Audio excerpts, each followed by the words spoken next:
With Star-Lord, Jane Foster, and a god killer joining Thor: Love and Thunder, is Odinson going to be outnumbered? I can't do this. I shouldn't be here. I shouldn't have come. On this IMD Brief, we break down how Chris Pratt, Natalie Portman, and Christian Bale fit into the new film, and everything else you'll need to know before seeing Thor: Love and Thunder.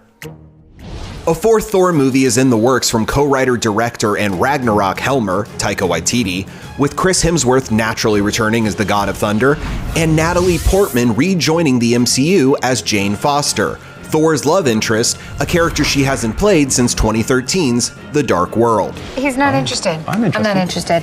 Time for you to go now. Okay. Marvel Studios president Kevin Feige convinced Portman to meet with Waititi about the part, and the filmmaker may have swayed her decision by promising that Jane would be deemed worthy in the new film, i.e., she'll be able to wield Thor's hammer Mjolnir and harness his cosmic powers. Writer Jason Aaron and illustrator Russell Dodderman have spun a similar yarn in the Thor comic books since 2014. Beginning when Thor became unworthy and Foster took on the hammer to fight off an invasion of frost giants on Earth. Run back home, little princess.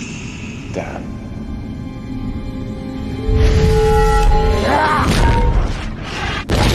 Next. It gets wild from here and may contain some MCU spoilers, as Waititi and Feige have both praised Aaron and Dodderman's work. Jane Foster is revealed as the new Thor, Dr. Doom walls off the multiverse and creates his own planet called Battleworld, where he rules as a god, Doctor Strange is his judge as Sheriff Strange, and an entire team of Thors police the planet, all of which is very much possible in the MCU after the upcoming Doctor Strange sequel introduces the Multiverse of Madness. Plus, Doctor Doom is rumored to appear in Black Panther 2, and Doom will almost certainly factor into the announced Fantastic Four reboot. If this world must die, so that mine may live, so be it. Jane Foster is among that force of Thors, as are Thunderer Thorleif, who holds a record for arresting 13 Hulks in a single night. He's a friend from work! Throg, a frog named Puddlegump, who found a sliver of Mjolnir and became a green god of thunder. Laugh or drop in shock. Ow! Ow! Ow! Ribbit. And the somehow even weirder Beta Ray Bill, a horse-faced Corbinite who has actually been around the Marvel Comics since 1983 and would make the wildest addition to an MCU that already includes a kleptomaniac raccoon and a tree with teen angst. I am Groot. When Christian Bale was first added to this cast, it was assumed he'd play Beta Ray Bill, but Feige countered that he'd be Gore the God Butcher, a vengeful alien who's on the warpath to kill every god in the universe after his prayers to save his family were unanswered. All will suffer.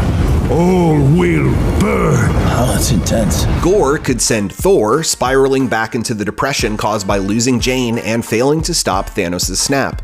But luckily, he'll have Star-Lord by his side to get him through the hard times. Chris Pratt let it slip that he'll shoot Love and Thunder in Australia during a chat with the king of spoilers and Spider-Man himself, Tom Holland. I feel like no one knew that, bro. No, they knew that. They knew that. I think they knew that. No, they knew that. If they didn't, they know now. Well, they know now. As for the love half of the title, clearly the return of Jane Foster will give Thor the feels, but Ragnarok and Endgame star Tessa Thompson has also announced that her character Valkyrie will return to search for her queen. Do I know you? I feel like I've known you. I know you too. It's weird. And if Beta Ray Bill finally gets his 5 minutes of MCU fame, beyond what may have been his enormous bust in Ragnarok, we hope that old Horseface will also be on the quest for romance. You have my sympathy because it will not be me! For more trending tales of love and thunder, stay tuned to imdb.com/imdbrief.